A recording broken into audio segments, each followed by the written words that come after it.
स्वागत है। आज हमारे सामने जो नोट्स हैं वो किसी खजाने के नक्शे जैसे लग रहे हैं। इसमें इतिहास, खेल, विज्ञान, राजनीति सब कुछ है, लेकिन बिखरा हुआ। ये किसी की व्यक्तिगत तैयारी का हिस्सा लगते हैं, जहां तथ्यों को तेजी से याद करने के लिए बस लिख लिया गया है। और यही बात इसे दिलचस्प बनाती है ना। ये सिर्फ तथ्य नहीं है, ये एक तरह के कोड हैं। वो कोड जो हमारी दुनिया को चलाते हैं। संस्कृति के कोड, कानून के कोड, यहाँ तक कि विज्ञान के भी। तो आज हमारा काम इन बिखरे हुए कोड्स को जोड़ के इनके पीछे की बड़ी कहानी को समझना है। बिल्कुल। देखते हैं कि ये अलग अलग दिखने वाले धागे असल में कैसे एक ही तस्वीर का हिस्सा है। ठीक है, तो चलिए इसे खोलते हैं। शुरुआत करते हैं संस्कृति के कोड से। नोट्स में सबसे पहले असम के सत्रिय नृत्य का जिक्र है। मुझे ये तो पता था कि इसे साल 2000 में शास्त्रीय नृत्य का दर्जा मिला, पर यह नहीं पता था कि इसकी शुरुआत 500 साल पहले संत शंकर देव ने की थी। हाँ, ये तो सिर्फ एक डांस फॉर्म से कहीं ज्यादा पुराना है। बिल्कुल। और यही इसका सबसे महत्वपूर्ण पहलू है। शंकर देव ने इसे अंकिया नाट के हिस्से के रूप में बनाया था। मतलब एक तरह का नाटक जिसका मकसद था भक्ति का संदेश फैलाना। अच्छा, तो ये सिर्फ मनोरंजन के लिए नहीं था? नहीं, बिल्कुल नहीं। ये समाज को आध्यात्मिक रूप से जोड़ने का एक जरिया था। और ऐसा ही कुछ हम आंध्र प्रदेश के कुचिपुड़ी नृत्य में देखते हैं, जो कुचेलपुरम गांव से निकला है। उसकी नींव भी वो भी भागवत पुराण की कहानियों पर रखी गई है। ये नृत्य हमें याद दिलाते हैं कि हमारी कला की जड़ें कितनी गहरी हैं। और कला से हम आते हैं त्योहारों पर। समाज को जोड़ने का एक और तरीका। नोट्स में मुंबई का काला घोड़ा कला महोत्सव है, फिर नागालैंड का हॉर्नबिल महोत्सव जो हर साल 1 से 10 दिसंबर तक होता है, और त्रिपुरा का खर्ची पूजा। ये सिर्फ कैलेंडर की तारीखें तो नहीं हो सकती? नहीं, एक बहुत जरूरी सवाल है। देखिए, कुछ त्योहारों का स्वरूप समय के साथ बदला है। जैसे काला घोड़ा महोत्सव अब एक मॉडर्न शहरी आर्ट फेस्टिवल बन गया है। आज के कलाकारों को एक मंच देता है। सही बात है। लेकिन दूसरी तरफ त्रिपुरा की खर्ची पूजा है, जिसकी स्थापना 1773 में हुई थी। उसमें आज भी कोकबोरोक भाषा का इस्तेमाल होता है और ये 14 देवताओं की पूजा है। तो ये त्योहार अपनी जड़ों को, अपनी भाषा और पहचान को बहुत मजबूती से सहेज कर रखे हुए हैं। वाह, मतलब कुछ त्योहार नए कोड बना रहे हैं और कुछ पुराने कोड्स को जिंदा रखे हुए हैं। चलिए अब संस्कृति के मैदान से खेल के मैदान में चलते हैं। यहाँ भी तो नियमों और कोड्स की ही दुनिया है। नोट्स में क्रिकेट पर बहुत विस्तार से बात की गई है और शुरुआत होती है 1924 के लाहौर में हुए राष्ट्रीय खेल के जिक्र से। हाँ, और क्रिकेट की कहानी एक तरह से नियमों के बदलने की ही कहानी है। नोट्स में देखिए, पहला टेस्ट मैच हुआ 1877 में। 5 दिन का खेल, सफेद कपड़े, लाल गेंद, वो क्रिकेट का ओरिजिनल कोड था। और फिर सब बदलने लगा। बिल्कुल। 1971 में वनडे आया, क्योंकि लोगों के पास 5 दिन का समय नहीं था। खेल को तेज होना पड़ा। और फिर 2005 में आया T20, जो आज के दौर की तेज रफ्तार जिंदगी का प्रतीक है। ये दिखाता है कि खेल भी समाज के साथ कैसे बदलता है। और इसी बदलाव में पिंक बॉल टेस्ट मैच भी आए, ताकि टेस्ट क्रिकेट रात में भी खेला जा सके और ज्यादा दर्शक उसे देख पाए। हाँ, भारत ने अपना पहला पिंक बॉल टेस्ट 2019 में विराट कोहली की कप्तानी में खेला था। और वर्ल्ड कप का जिक्र तो है ही। 1983 में कपिल देव की जीत और 2011 में धोनी की। ये सिर्फ जीत नहीं थी, ये वो पल थे जब भारत ने दुनिया को दिखाया कि वो क्रिकेट के इस कोड का मास्टर बन चुका है। और 2023 वर्ल्ड कप जो भारत में हुआ, उसमें एक ऐसी घटना हुई जो क्रिकेट के नियमों की किताब के एक भूले बिसरे पन्ने को सामने ले आई। श्रीलंका के एंजेलो मैथ्यूज टाइम आउट हो गए। ओहो हाँ, वो तो बड़ा अजीब था। लेकिन लागू पहली बार हुआ। मैं वो मैच देख रही थी, किसी को समझ ही नहीं आई कि हुआ क्या। ये दिखाता है कि कोड्स या नियम चाहे कितने भी पुराने हों, जब वो लागू होते हैं तो एक नया इतिहास बना देते हैं। अच्छा, ये वाला हिस्सा तो बड़ा दिलचस्प है। खिलाड़ियों के उपनाम, Sunil Gavaskar little master, Sachin Tendulkar master blaster, ये नाम तो हम सब जानते हैं। लेकिन राहुल द्रविड़ द वॉल के साथ साथ जेमी भी, और विराट कोहली चीकू, शिखर धवन गब्बर, ये उपनाम क्या सिर्फ मजाक में रखे गए हैं या इनका कोई गहरा मतलब है? नहीं नहीं, इनका बहुत गहरा मतलब है। और ये हमें मीडिया के विकास की कहानी भी बताते हैं।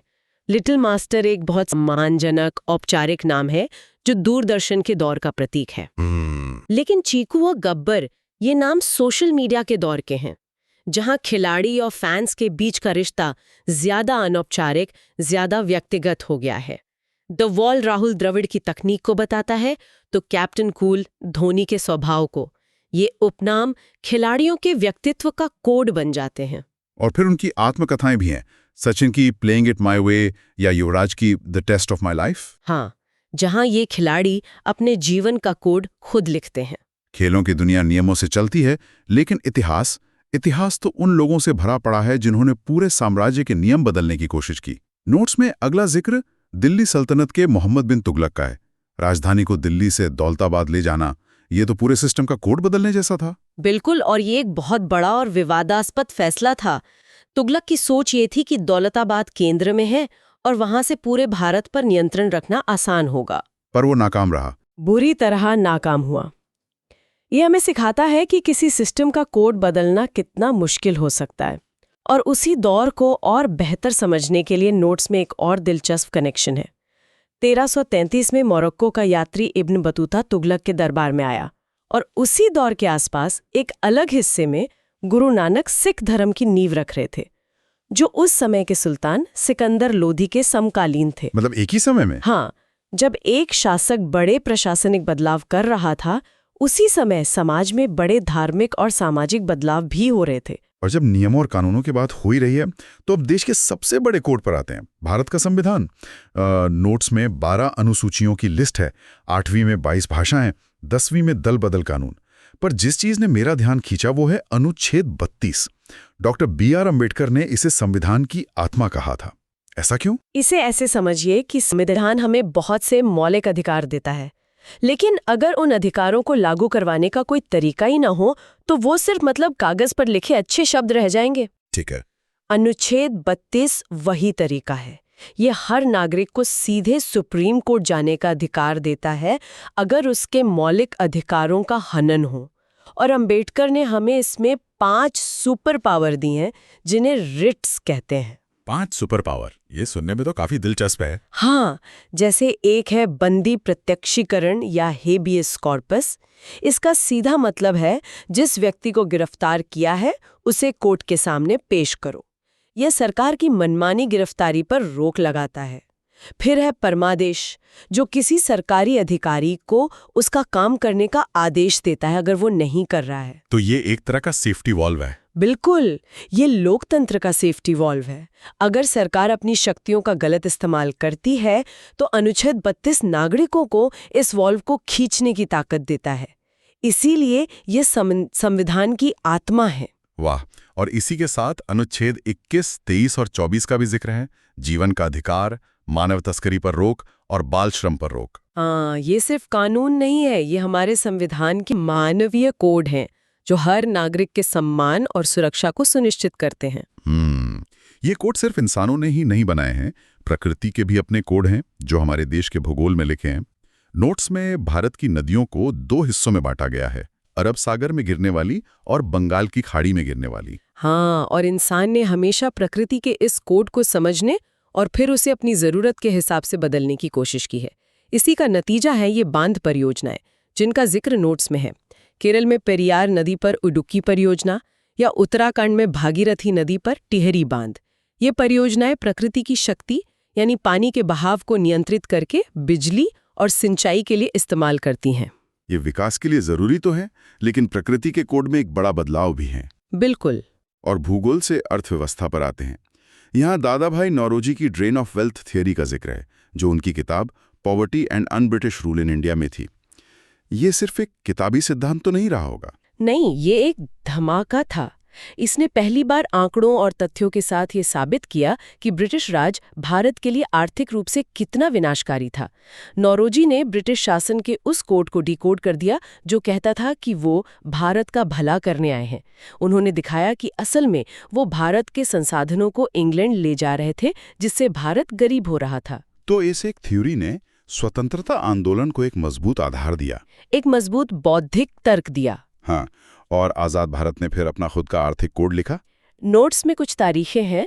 नाबार्ड की स्थापना 1982, सेबी की 1988 और सिडबी की 1990 में। ये सारी संस्थाएं 80 के दशक के आखिर और 90 की शुरुआत में बनी।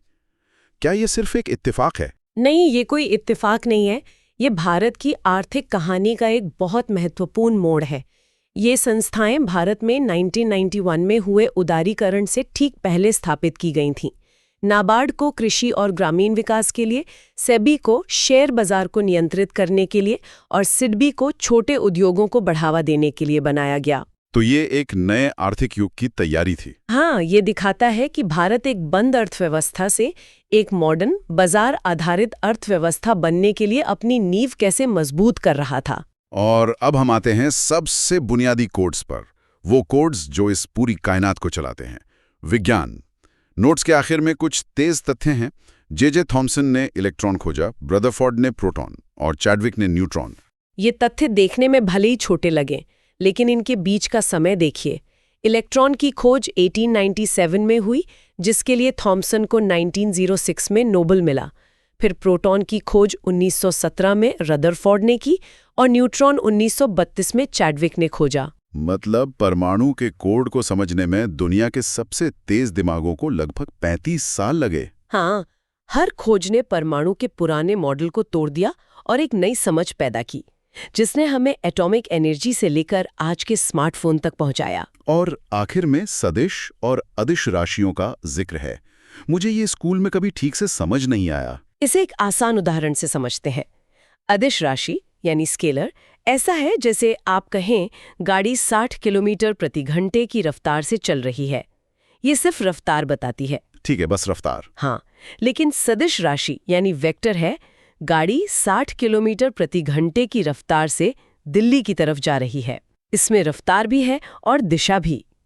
एक सिर्फ रफ्तार बताता है, दूसरा मंजिल भी। अच्छा। जीपीएस से लेकर रॉकेट साइंस तक बिना दिशा के रफ्तार का कोई मतलब नहीं। यही छोटा सा फर्क विज्ञान की दुनिया का सबसे बड़ा कोड है। क्रिकेट के बदलते नियमों को देखा, मोहम्मद बिन तुगलक के नाकाम कोड को समझा और फिर संविधान के उस कोड पर आए जो आज भी हमें चला रहा है। ये नोट्स दिखाते हैं कि ज्ञान असल में एक दूसरे से कितना जुड़ा हुआ है। बिल्कुल, ये नोट्स सिर्फ तथ्यों का संग्रह नहीं है, बल्कि ये हमें दुनिया को देखने का एक नया नजरिया देते हैं। चीजों को अलग थलग देखने के बजाय उनके बीच के संबंधों को देखना। हमने देखा कि कैसे एक त्योहार, एक क्रिकेट का नियम, एक ऐतिहासिक फैसला और एक वैज्ञानिक खोज, ये सब कोड और बदलाव की एक ही कहानी कहते हैं। और ये हमें एक बहुत ही दिलचस्प सवाल पर लाकर छोड़ देता है। हाँ, आज के लिए विचार ये है कि हम रोज जो जानकारी देखते हैं या पढ़ते हैं, उसमें ऐसे कौन से अनदेखे कनेक्शंस या कोड हो सकते हैं जिन्हें हम पहली नज़र में पहचान नहीं पा रहे हैं। शायद एक खेल की खबर, एक आर्थिक नीति और एक ऐतिहासिक घटना के बीच कोई ऐसा रिश्ता हो जो हमें एक बड़ी और गहरी सच्चाई बता रहा हो। बस हमें उसे डिकोड करने की जरूरत है।